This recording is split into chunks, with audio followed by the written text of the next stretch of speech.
Поздрав до сите кои ја слушаат денешната лекција. Најпрво да се представам. Јас сум Борче Велјановски, професор по историја во Општинското средно училиште Мирко Милевски во Кичеа. Денес ќе работиме лекцијата поврзана со Македонија од 1908 до 1912 година, односно периодот на така наречената Младотурска револуција или попознат во историјата како Хуриет или Слобода. Како главни цели на часот јас изброив две. Тоа се ученикот да ги опишува промените што настанале како резултат на Младотурската револуција во Македонија и да објаснува за учеството на македонците во револуцијата, за појавата на политичките партии и клубови. Најпрво ќе се запознаеме со Младотурското движење. Значи, што представува Младотурското движење? Младотурското движење е движење кое е создадено во 70-тите години на 19-тиот век и се појавува како отпор кон апсолутизмот на османлиските владетели. Како што знаеме, Османлиската империја од самото нејзино создавање до почетокот на 20-тиот век била апсолутистичка монархија, односно нејзините владетели, тоест султани, имале неограничена власт по државата. Начело на Младотурското движење застанала младата турска интелигенција, значи младите турски напредни интелектуалци кои сакале да воведат промени во османлиската држава, односно да ја направат по углед на западноевропските држави. Значи, главна цел на младотурците е да се модернизира Османлиската империја, со тоа што ќе се укине апсолутизмот и ќе се воведе парламентарна, тоест уставна монархија. Тие сакале во државата да донесат устав, со кој точно би се ограничиле правата и должностите на монархот. За нас најинтересно е тоа што во 1905 година центар на младотурското движење станува Македонија, односно градот Софија.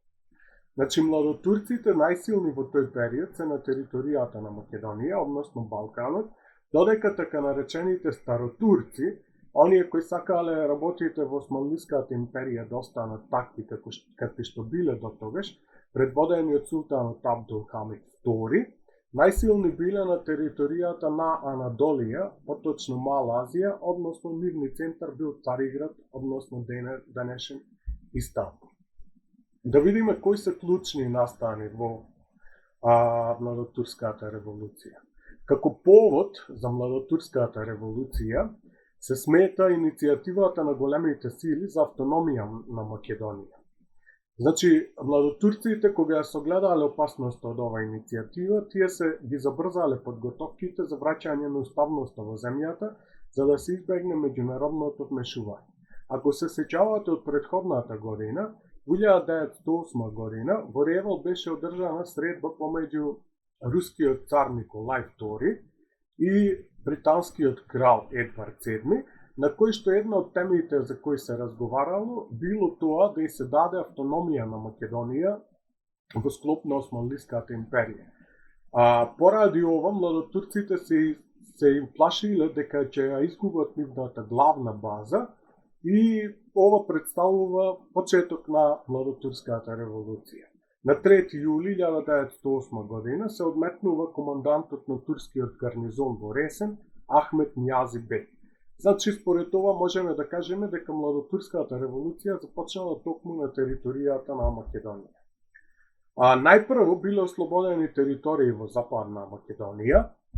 На 22 јули околу 3000 востаници успеале да ја завземат Битола и тогаш биле ослободени сите политички затвореници, вклучувајќи ги македонците и албанците. На 23 јули се случува нешто слично, односно избувнуваат масовни демонстрации и при тоа исто така и таму биле ослободени политичките затвореници.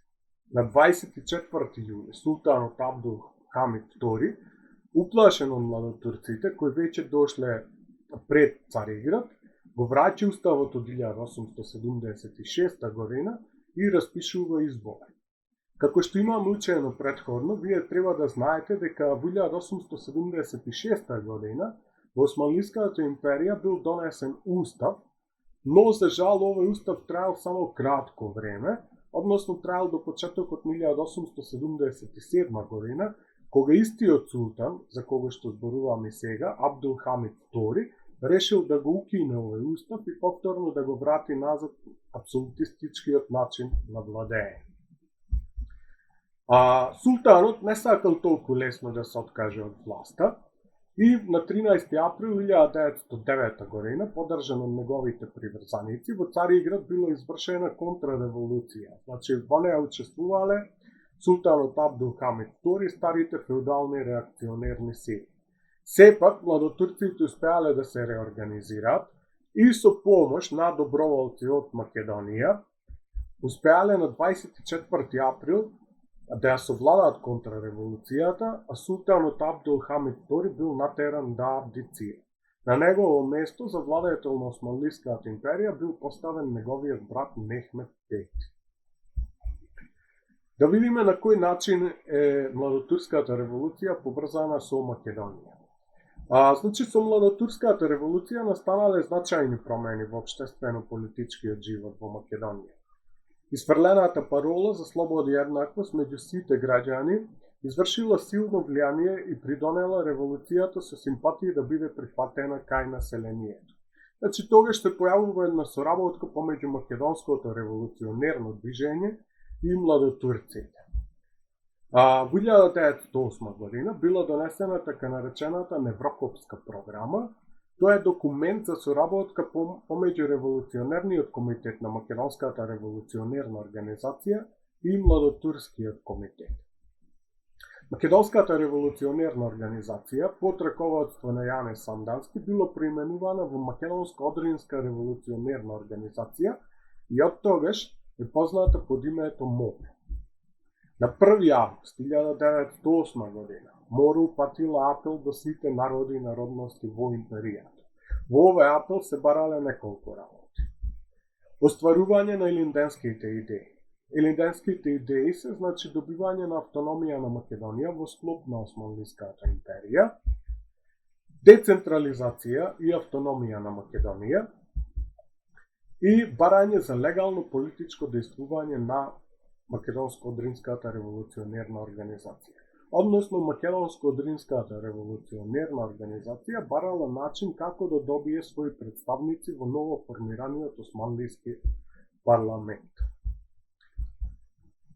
Во 1909 година, во јануари месец, била формирана така наречената Народна федеративна партија. Таа била формирана од представници на левото крило на тајната Македонско-Одринска револуционерна организација.